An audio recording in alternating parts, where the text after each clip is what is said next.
I'm Dr. Sarah Phillips of Family Tree Dentistry, and I'm here today to talk to you about one of the largest diseases in the world, caries. As a dentist, we need to utilize the right tools in order to diagnose the disease, but also prevent the disease from causing tooth loss. When I diagnose, I look, I listen, and I feel. When I look at a tooth, I look to see if it's abnormal.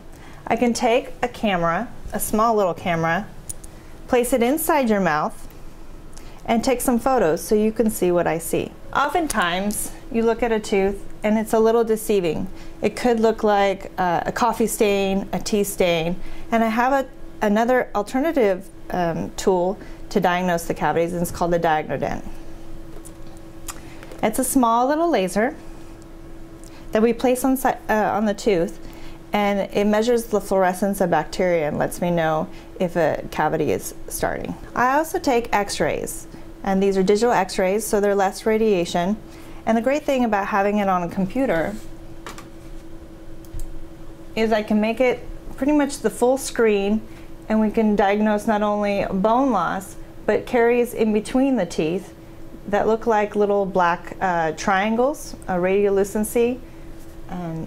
And we can see how big the cavity might be. This is the enamel layer, the dentin layer, and the pulp tissue. Another thing I do is I listen to the patient.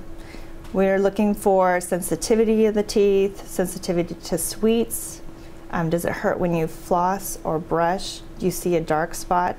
And sometimes you're taking medication that may cause cavities to progress.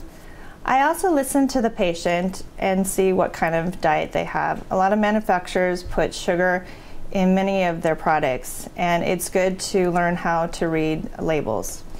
This is a label of a soda can, and you can see that there are 69 grams of sugar. For people, it's hard to visualize what grams is. So 4 grams equals 1 teaspoon. So if there's 69 grams of sugar in a soda, divided by 4, you get 17 teaspoons in a single soda can. That's quite a bit.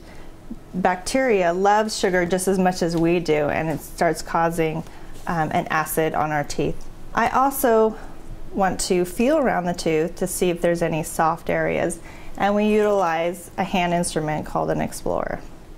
In order to prevent the disease caries, you want to utilize the right toothbrush, the toothpaste, mouthwash, and floss. You would like to brush and use the mouthwash twice a day, and at least floss once a day. If you need any further assistance, I would love for you to come into the office and diagnose the possible cavities that you might have. Please give me a call at 661-254-1122, or you can find me on my website, www.ddsphillips.com. Thank you.